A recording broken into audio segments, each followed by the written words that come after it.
I'm just going for a good quality of life. Like, I don't necessarily need to live to 100, but whatever age I'm going to die at, I want to be able to live up until that age and be in good health and not have to have like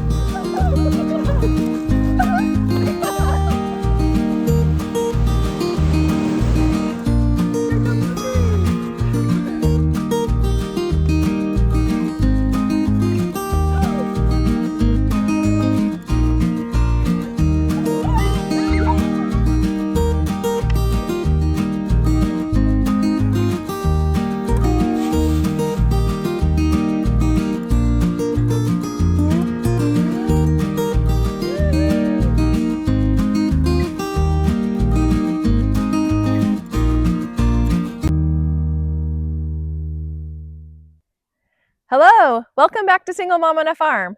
I'm Marcy, and I'm so glad you're here. Today, I'm going to tell you the 3 top things you can do every single day for optimal health, and they cost you nothing. Isn't that awesome?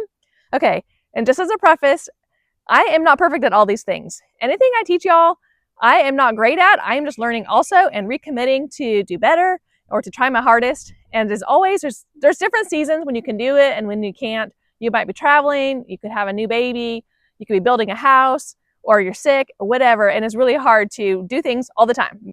Ready to hear them? The first thing is to eat whole foods. The second is to exercise.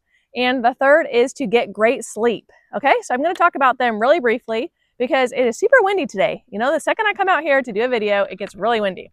So just bear with me. Okay, so whole foods is the first thing. And whole foods is anything that you can pick, hunt, gather, milk, whatever, you know, whatever is a real food, just one ingredient, that is a real food. So giving up all processed foods, just really try to make that switch and give it up. If you're at the store and you do want a packaged thing, look at it and see if it has 5 ingredients or less. See if you can pronounce them, if it's just like wheat and honey, sugar, salt, you know, just things that you would have in your kitchen, ingredients that you could find at the grocery store. So if you see polysorbate 80 on the label, and you can't find that ingredient in the grocery stores, then do not buy that product, or at least try not to. That's what we're striving for, is to not eat any processed food. That will just help your health so much. Unless you're under doctor's orders, don't worry about different diets like paleo and dairy-free, vegetarians, and whatever you think or you've heard in the news is like optimal for your health. It's not. Just whole foods. Whole foods is the best for your health. You know, if you read the book, The Blue Zones, I read it probably 8 years ago because Tilly was a baby when I read it, so I can't remember it off the top of my head. But I do know that they found all of the areas of the world where there's little pockets of populations that are living to 100, and they're living very well to 100, like unassisted, you know, that they're able to still care for themselves. So they're living a very rich, good quality of life to 100. And they have found different diets. And so they're like, okay, the Mediterranean people are living long. So maybe they have the key of, is it olive oil or their wines or what is it? But then the California people also had a different type of diet. So they're like, that doesn't make sense. Well, what they all have in common, and these are countries all over the world, is that they're whole food diet. They do not have processed foods in their diet. They have not been introduced to them. They are kind of remote locations. They still grow their own food. So that is the number one thing, is a whole foods diet. Number 2 is exercise. Try to exercise every single day. This one is pretty simple. Just do what you love. If you love to dance or play pickleball, if you like to go for walks, garden, whatever it is, just try to exercise every single day. You can go to the gym and do a real workout, but you can also just do it around your house. I have that video about like exercising all day long. I think I published it last fall, and I will link it in this video. But that's what I try to do. I do enjoy my exercise bike. I ride that every single morning. It just gets me going. Or I take a walk outside first thing in the morning. But then I stay active all day. And I just feel good. Like if I pass by our pull-up bar, then I will stop and do some pull-ups. If my kids are talking to me, I might do some squats or stretch. I'm always kind of stretching. That feels really good. Deep breathing. Anyway, you got it. You know how to exercise. So just keep active. Try not to sit for very long. I can't remember the statistic, but it was like every time you sit for an hour, it takes like 20 minutes off your life or something. So just try not to sit. You know, if you do sit for an hour, get up and stretch, go to the bathroom, or, you know, if you're talking to your coworker, be walking around and those kinds of things. Okay, I'm going to move on to the third one, which is sleep. And this one kind of surprised me. I didn't know that your quality of sleep is so important for your health. I've always slept great. I haven't had a problem with it, but it would surprise me. And I heard about this one on a podcast from 1000 Hours Outside, and I will also link that in the description because it was really great. But I did have to write some notes because I wasn't really good about that. Okay, so they said the number one thing for your sleep. Do you know what that is? Because this also surprised me. And that is to go outside first thing in the morning. Isn't that kind of surprising? Like, how does going outside in the morning help your sleep? Well, it does. Just listen to that podcast. And I have heard it on other podcasts also. But seeing morning sunlight, it just sets your whole rhythm, your whole body rhythm. So if your newborn isn't sleeping well, or any of your kids, then take them out first thing in the morning and they will sleep better. I can testify to this. Like, I haven't known about this, but I have always taken my kids out first thing in the morning. Now that they're older, then I don't. I mean, I try to encourage them to go outside before we start school. But as a young mom, then I always did by 8:30 or 9 at the latest, after we got breakfast and the baby nursed and changed, then I would pack everybody in the strollers and bikes and scooters, and we would take a walk around our neighborhood. I just did that every day, and I didn't realize, that it was good for you, except I knew it helped me feel really good and helped the kids focus better in their school. It set a good mood for our day, just getting outside, and now I know why. There is so much research that proves that it's true. So go outside first thing in the morning.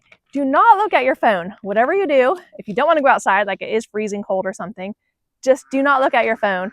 That also sets the mood for your day, and studies are showing that whatever you do first thing in the morning, you end up doing more of the rest of the day. So if you do go outside first, you will end up spending more time outside the rest of the day. If you exercise first thing, you'll exercise more throughout the day. And I do believe that because the first thing that I do is hop on my exercise bike or go for a walk outside.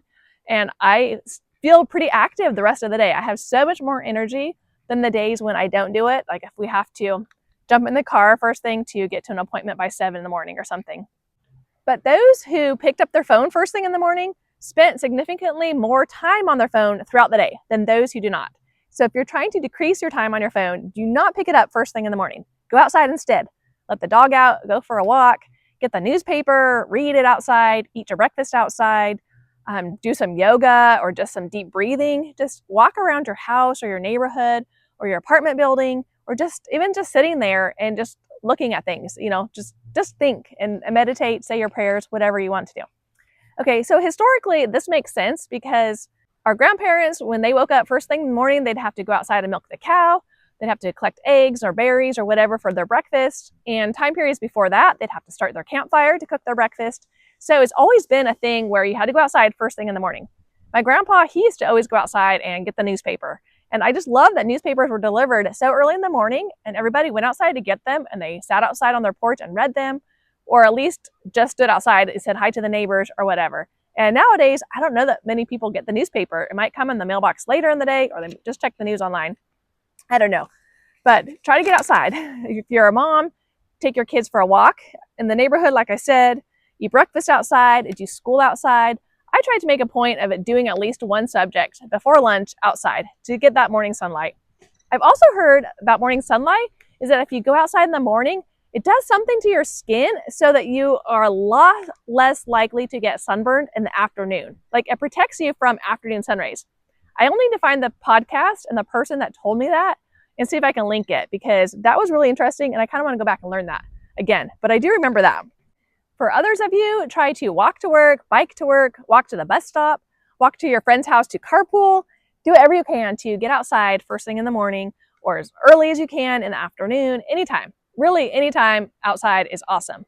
I mean, this podcast was saying for your excellent sleep was to get outside first thing in the morning, but I'm just going to add that as much time as you can spend outside, the better. It's so good for you. It helps your stress levels. It helps kids regulate their behavior. They are much calmer. Anyway, I better go on. Okay, let's see. Then another thing that they mentioned that I didn't ever consider before, this is news to me, is to have an organic mattress and not one that is sprayed with flame retardants, because I guess those have a lot of carcinogens in them and that they're really bad for us. If we're sleeping on them for 7 or 8 hours a night, then somehow that is bad for us. And so I need to look into that. But if you do have extra money, then you can consider buying a mattress that is cancer-free, I guess, without the carcinogens sprayed all over them. Something made with organic. And you'll have to look up that more and you'll be able to sleep better. But anyway, that is something he said. But something else I agree with is a consistent bedtime ritual and a morning ritual.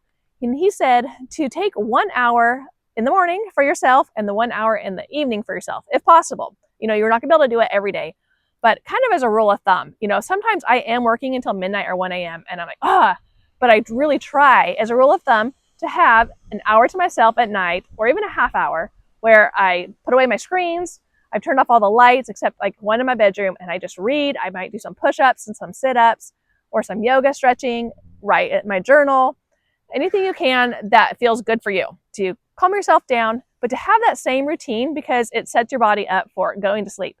Just like you do with your babies. You know, you might give them a bath and a cuddle and a book and a song and a nursing. You know, you kind of have that routine and you know that they sleep better. And so do that to yourself also. First thing in the morning, have your little half an hour or hour routine, whatever you can do that is calming without any screens and possibly without any lights. And another thing he was saying is that, like, try to keep away from lights as much as you can, which agrees with me when I'm saying to stay outside as much as you can during the day, because lights have a little flickering. It's like the Hertz level on a light bulb, and they are flickering all the time, and that is so bad for our eyes. It's junk food for our eyes, he said. Those are his words. But the sunlight does not have any flickering, and it is so good for us. So I try to not use any lights, mostly to keep our electric bill down. But we try to play outside from about right now until October. We try to stay outside until 8 o'clock at night and not turn on our lights until 8 o'clock. So if it starts to get dark in the house, then we all just go outside to keep reading or playing. And that's just kind of our rule of thumb. Of course, if it's raining or cold or whatever, you know, we'll turn on a light. But I'll often look at the clock and be like, oh, it's 8 o'clock. You know, we can turn the light. Or it's 6:30. I'm like, hey, let's all go outside instead of sitting in here with these fake lights. Let's go outside and see the sunset, just be outside in nature. And it saves your electric bill and it saves your eyes. And you don't want all that junk food for your eyes. Okay, I think that was about it for the sleep, like of how to get really good sleep. And then he mentions a few things that why we need them, and especially for like teenagers, that is when their bones are ossifying. He said that's when the neuroplasticity of brain is growing. I wanted to make sure I got that exactly right. And then he talked about the lymphatic system that is in your brain, and it removes all the waste from your brain, just like our lymphatic system will remove the waste from our bodies. And that has to happen while we're sleeping. So it's so important to get a really good night's sleep and not be waking up all night and checking your phone, looking at screens. Your brain isn't going to be able to do its job and keep your brain healthy. Humans need really good deep sleep. That is our superpower, is to be able to sleep great and have our brains be cleansing our system and helping us feel really good the next day. So you need good, consistent sleep and quality sleep. Like, try to sleep the same time every night. And then also our growth hormones are released when we are sleeping. So that is really good for teenagers. They need a lot of sleep. He talked about that for a while, but I think that's all I'm going to say about it. So there is the eating the whole foods. Really try hard to get rid of as many processed foods as you can.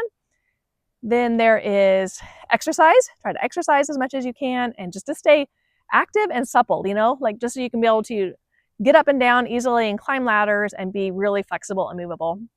And then the third is to get great sleep, especially by going outside first thing in the morning, spending a lot of your time outside. You know, that is why when you're camping, you sleep great. It's because you saw the morning's rays, like you saw the first sunlight, it was on your face in the morning, and then you're outside all day. I mean, you sleep great, kids sleep great. So there's something really to that. Thank you so much for watching. I hope these help you have a great life.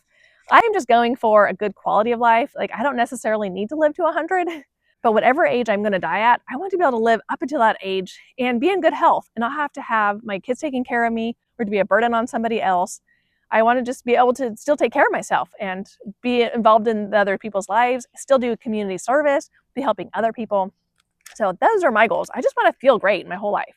I don't want to be having a lot of chronic problems at a young age. So I hope this helped you. Thank you so much for watching. Subscribe and watch my other exercise videos, and have a great day. Bye-bye.